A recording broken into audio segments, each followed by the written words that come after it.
Hello everyone, welcome to Best Recipes with Sharon. I am inviting you to get comfortable and come along with me on my vacation. I'm excited to share this vlog with you and show you a few things that I enjoyed. And there will be a recipe included in the middle of the video. I have traveled several times throughout the United States, but have never really explored my own country. So this is a first time for me. Ontario has its own wonderful views, but it's time to go outside of the province and check out some of the others. Just saying, this video may involve some food along the way, so I am inviting you to stay with me throughout the whole video. Alright, so you probably guessed by now, I'm heading to Nova Scotia. So I hitched a ride with my son and daughter-in-law. We did a 3-day trip to get from Ontario to Nova Scotia. And while they stayed out there for a little bit longer, visiting friends and family, I had a flight booked to come home the following weekend. But before we get started on this journey together, I'd like to introduce you to my son's new book. It's called The Crown of Purple by Ryan R. Mills. It's a great science fiction novel, so for all those people who like sci-fi, this is for you. I started to read this book on my flight home, and I found that whether or not you like sci-fi, the story plot captures your attention right away. And I couldn't stop reading it because I wanted to know what's happening next. So you might want to get a copy of this, and it's available on Amazon, Apple Books, and Google Play.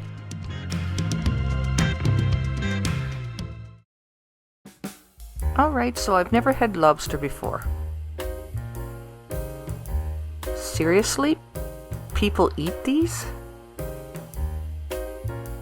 They say you can't go to the East Coast without trying lobster. And they even sell it at the Halifax airport. But I found a cute and warm and cuddly little version to bring home with me. But stay tuned and see if I actually did my first taste test of lobster. One more quick advertisement, then we'll get right to it. My cookbook is available on Amazon, and I've provided a quick link below this video for that as well. The trip begins here. We're heading down the 401, and we're the other side of Toronto, going towards Quebec.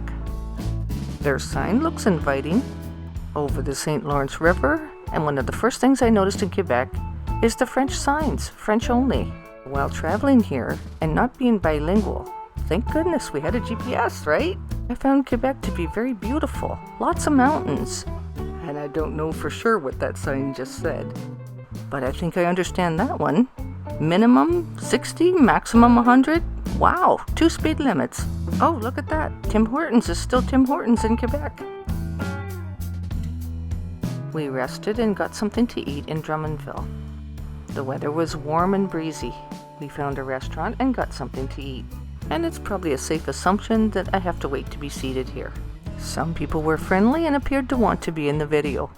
That's all good. Now let's see what they have on the menu. I went for chicken and broccoli penne. We ate and went back to the motel room. We got a good night's sleep, got up early, packed up, and hit the road again. We grabbed something quick at Timmy's and headed towards Quebec City. It was a very quaint and beautiful city. There was lots to see and do here. We were in the old part of Quebec City, and it's built on the side of a hill.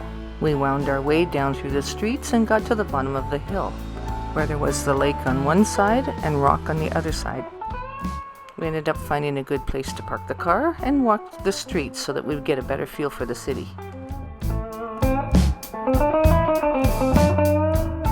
When you walk it, it allows you to see an awful lot more. They had a water fountain that ran sideways on the side of the street. There was cobblestone walkways and older buildings that said something about their history. It was a very hot day, so we decided to stop and get something to eat and drink. We went into this nice little restaurant. The poutine was really good, and the hot dog appeared to have homemade relish on it, which was quite tasty. So this is my first time being to Quebec City, and I'm really impressed. It's very beautiful, and the people were accommodating. I have a fear of water, so I had to pretend I was really doing this. Because you're not very likely to see me in a real boat. After exploring the beautiful city of Quebec, we're back on the road again. Next we stopped for a break at a little village called St. Jean Port Jolly. It's located on the south shore of the St. Lawrence River. and it's a nice quiet area to take a break. As we continued driving, I noticed there was more mountains, but there was also more signs. A sign with a moose crossing, I get that, but they got bigger and more intense as we drove along. We found a beautiful lake as we were driving by. Don't ask me what the name of this is, I don't think I can pronounce it. The signs for moose crossing were plentiful. Now we're entering into the province of New Brunswick, and their sign was fairly simple. So we drove, and it seemed like a lot of driving. Oh, there was a sign for Tim Hortons. Where's that? How do you get off this road to get there? Since there's not very many overpasses. So we finally made it to our motel in New Brunswick, and this was quite lovely.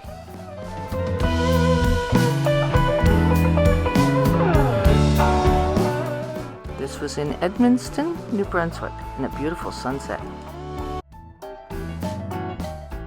So we got a good sleep, got back on the road again the next morning, and again more signs for moose crossings. Aside from all the trees and rock in New Brunswick, there was actually some farmland.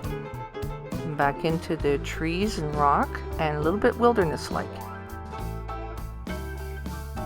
And another moose sign coming up. The funny part is, we never even saw one moose. They can do a lot of damage if they're on the road, so I'm kind of glad we didn't see any. There's another moose sign. On our way through Moncton, New Brunswick, we stopped and visited some friends of my daughter-in-law. They were very nice people and had prepared a really nice lunch for us. This city is one of the central parts of the Maritimes. And we found out that they even have bubble tea and smoothies, which was really refreshing. It was once again a hot day. While we were there, we went to Magnetic Hill. This was quite intriguing. This is where you drive your car down the hill on the right side of the hill, and then you pull over to the left by the white pole, and you put your car in neutral, and take your foot off the brake, and your car rolls backwards uphill with the car in neutral. Here the first car is in reverse, but the second one is in neutral. The first car was having trouble navigating the hill with steering, and so the second vehicle actually was catching up to the first one. Wouldn't have believed it unless I saw it. Okay, so we're back on the Trans-Canada Highway heading towards Nova Scotia. Oh my goodness, look at the moose signs on both sides of the road. They're really serious about that. Now entering Nova Scotia. Their sign looks quite inviting. And there's quite a lot of thought put into that one. Nice land. And oh my goodness, there's an overpass. It's easier to get off this highway now. Once we turned off towards Truro, notice that the pavement turned red. Now we're at the tip of the Bay of Fundy. Wow, it looks like there's some things going on here. I found the Truro sign quite welcoming. After spending about 3 days here, I think I did make the connection. So this is Nova Scotia, Truro. Here's a trail where the deer apparently are. The local people that live here say that the deer come down this trail every evening. But of course not the first evening that I was there. But the deer are certainly plentiful, and they're not afraid of you, and they weren't long coming by every evening, just like I was told. And this is right in the city, in amongst all the houses. It's amazing how many of them there are.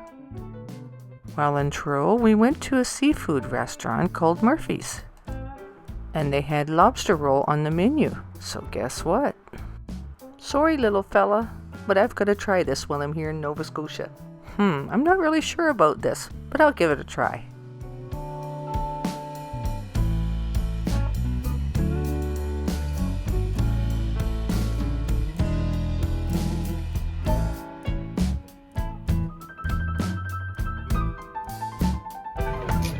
Tastes good. Tastes good. Okay, so it's better than I thought it would be. It actually tasted pretty good.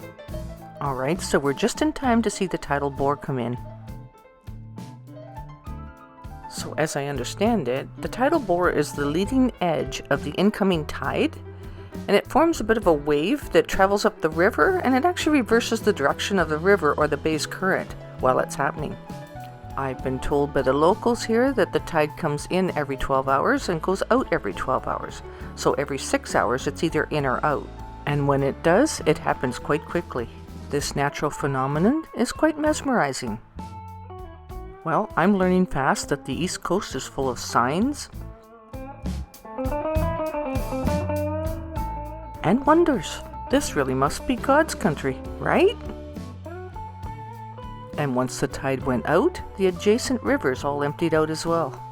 So I keep wondering, how can this happen? There's no explanation. It just happens naturally, and nobody tilted the bowl. The land is nice and level, just like it was when the tide come in and when the tide goes back out. Near the city of Truro, there is a village that was named by the local people. They were inspired to name this village Bible Hill because of a devout man named Matthew. Because the Bible was his constant companion, and his mannerisms were good, and his house was built on this hill. And apparently this dates way back to the early settlers. So just a little bit of history here. Close by is a fish truck that comes by once a week and sells fresh seafood. Now out in the surrounding countryside, this is a fruit I've never heard of before. It's called service berries or Indian plums, apparently. They grow on trees and they're pleasantly sweet and tasty. There's also an overflowing well where people line up and bring their own containers and get fresh spring water. Once again, lots of deer.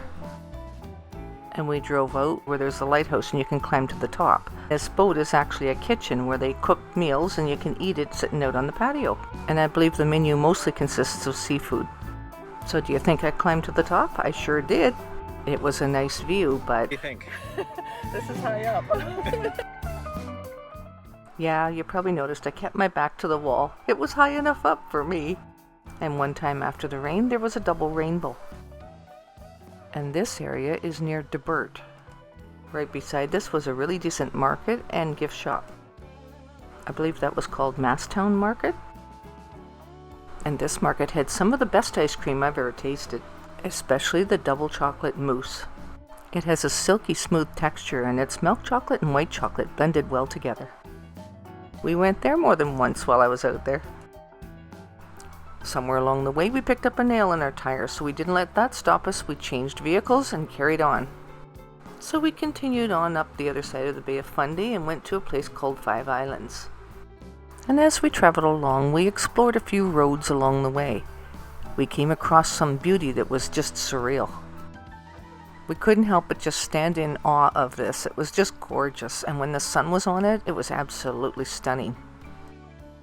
It was so beautiful here that we just couldn't help but seize the moment for a few photo ops.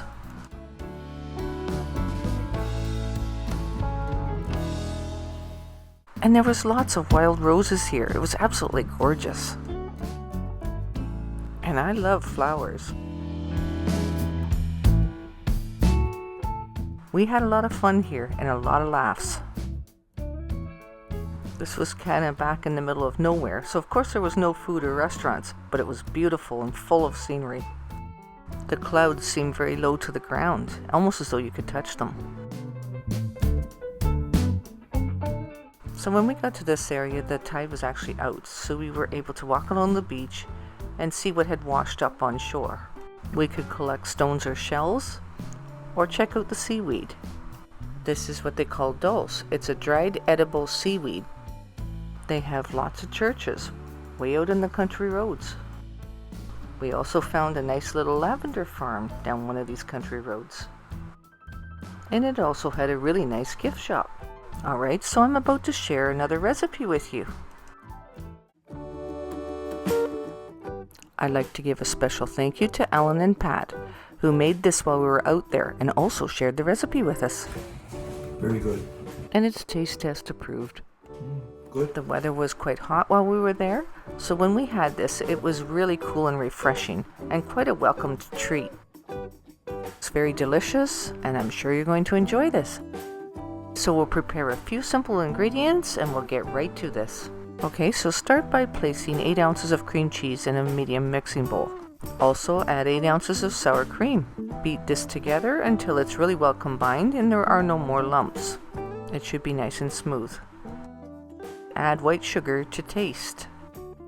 So start with a little bit of sugar, taste it, and add a little bit more if you need to. I think I added between a half a cup and 3/4 of a cup. He said to mix in some finely shredded cheddar cheese, and I put in about a half a cup of that. I added about 2 cups of small red sweet grapes. and use a large spoon to mix that in until it's well incorporated. Now you could place this in a bowl or separate dishes and decorate the top with shredded cheese, grapes, and half of brown sugar and chopped pecans. So about 1/4 of a cup of brown sugar and 1/4 of a cup of pecans, or more if you feel you need it.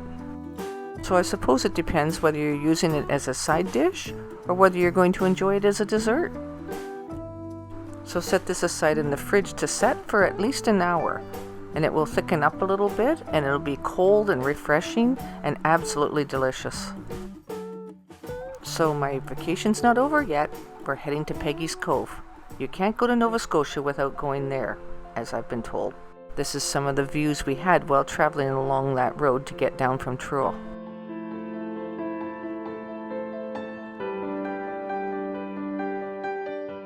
Here, the restaurants don't have to be in towns, they can be out in the country. And they can name them Rhubarb Restaurant. They can have a Thunderbird car up on top of the roof. Interesting. Now, as we got closer and closer to Peggy's Cove, it got foggier and more foggier. We started to get worried that perhaps we weren't going to get a very good view of the ocean.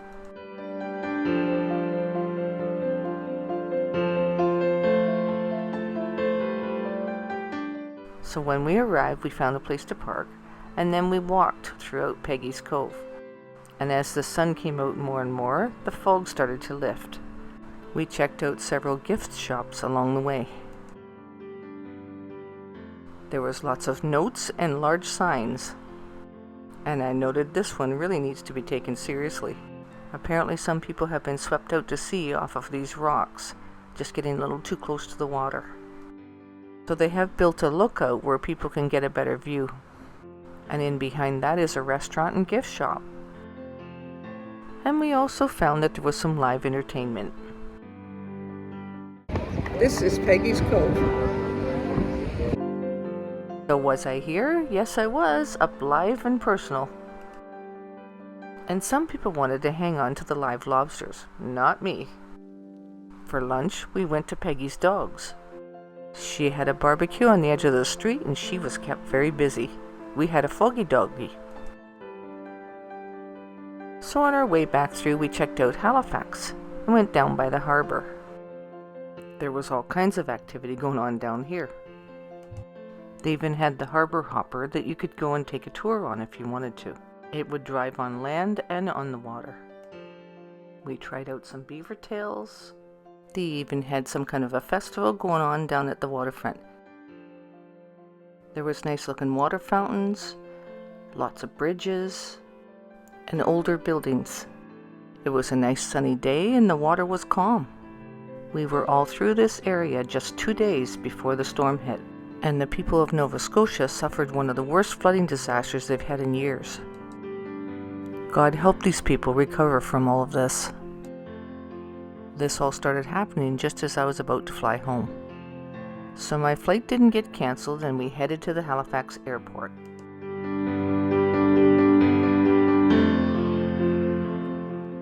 And I watched the very plane that I was getting on get ready for the flight, which I actually found quite interesting. It's the first time I was ever to be up this close and actually watch that happen. So I boarded my plane without any difficulty. I had 3 seats to myself, so I got settled into my seat and started reading a good book. I had to stop reading for a little bit because we went through a bit of a storm and there was a little bit of turbulence. So of course the plane shook a little bit, but it wasn't long and it cleared away and there was blue skies again. Or was that a sky? I think that was the ocean. Oh my gosh, we're flying over water. Because this was looking down from the plane, not up into the sky. But once I got my mind around it, I actually enjoyed looking out the window. There was a lot to see and experience. It was interesting to see how much of a shadow that the clouds would cast on the land. Then we went through a few more storm clouds. So once again it got a little rough. The stormy weather subsided the more closer we got to Ontario. And I was able to capture the plane touching down.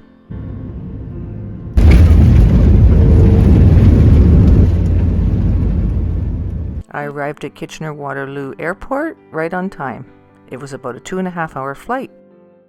I was picked up at the airport by my husband and came home to a dozen roses. We went to the keg that day and celebrated our 45th wedding anniversary. Thank you so much for watching this video, and I hope that you enjoyed what I shared with you. Now that I've settled in at home, I'm going to continue reading the book. If you have enjoyed this video, please don't forget to give it a thumbs up and comment in the comment section. I've enjoyed putting this video together for you, and I hope you do try the recipe that's included. And on a final note, I just want you to know that the people of Nova Scotia are some of the most hospitable people you'll ever meet. True story.